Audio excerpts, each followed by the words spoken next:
প্রত্যক্ষ অভিজ্ঞতা আমার নেই, কারণ আমি 1970 সালের ডিসেম্বর মাসে জন্মগ্রহণ করেছি। 1975-এ আমার মাত্র 5 বছর বয়স ছিল। আমি পরবর্তীকালে কমিউনিস্টদের অত্যাচার দেখেছি।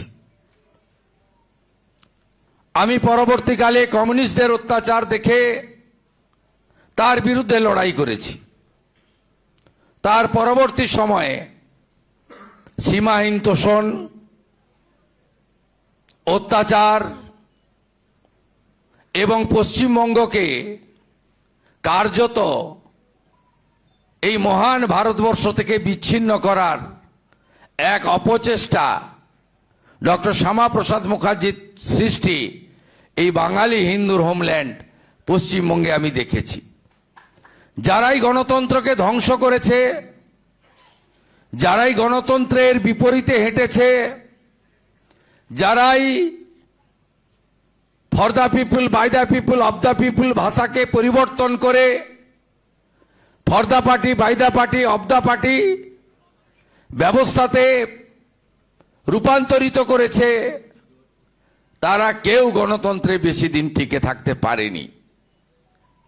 ইন্দিরা গান্ধীর মতো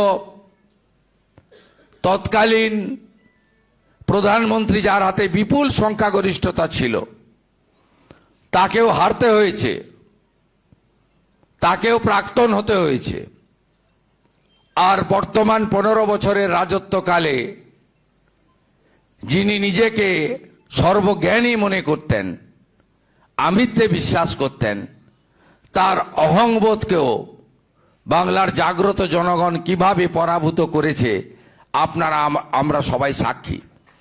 আপনাদের এই ভাই, আপনাদের এই সন্তান তুল্য এবং যারা আমার অনুজ, তাদের বন্ধুস্থানীয় শুভেন্দু অধিকারীর উপর আপনারা বিশ্বাস, আস্থা রাখতে পারেন।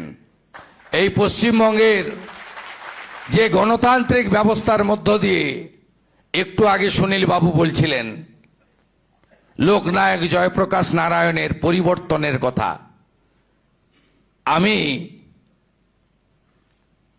26-এর পরিবর্তনও দেখেছি।